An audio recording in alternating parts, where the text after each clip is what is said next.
ગઈકાલ રાત તારીખ 6ના રોજ સુભાનપુરા ઇલોરા પાર્ક ખાતે એક મારામારીની ઘટનાનો બનાવ બનેલ છે. આ બનાવના ભોગ બનનારની સારવાર દરમિયાન પૂછપરછ કરતાં એ લોકો મૂળ સુરેન્દ્રનગરના હોય અને મિત્ર વર્તુળ જ હોય. અગાઉની કોઈ અદાવત અને અગાઉની કોઈ જે માથાકૂટ છે એને લઈને એમના જ મિત્રો દ્વારા મારામારીનો બનાવ બનેલો છે. નહીં, એમાં જે નામ આપેલું નથી એવા એક ઈસમને અમે પૂછપરછ અર્થે લાવ્યા છીએ. જે ભોગ બનનાર વ્યક્તિ છે એ પણ બહારના જ છે કે અહીંયા વડોદરાના છે? એ સુરેન્દ્રનગરનો છે. અહીંયા વડોદરામાં કેમ આવ્યો? એ એવું કહે છે કે હું 15 દિવસથી અહીંયા કમાવા સારું રહેવા માટે આવેલ હતો.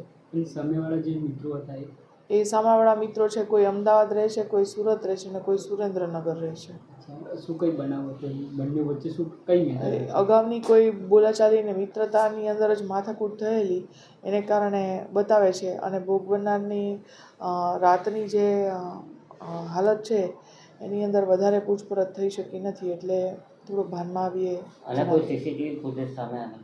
સીસીટીવી ફૂટેજ વેહિકલ લઈને આવેલા છે એનું સામે આવેલ છે, પણ એક્ઝેક્ટ નંબર ખ્યાલ આવતો નથી. ને નંબર ખ્યાલ આવે આગળની કાયદેસરની કાર્યવાહી કરવામાં આવશે. હા, એફએસએલની ટીમ આવી ગઈ છે. બનાવવાળી જગ્યાનું પંચનામું કરેલ છે. ભોગ બનનારની અત્યારે હાલત કેવી છે? તંદુરસ્ત છે, સ્ટેબલ છે.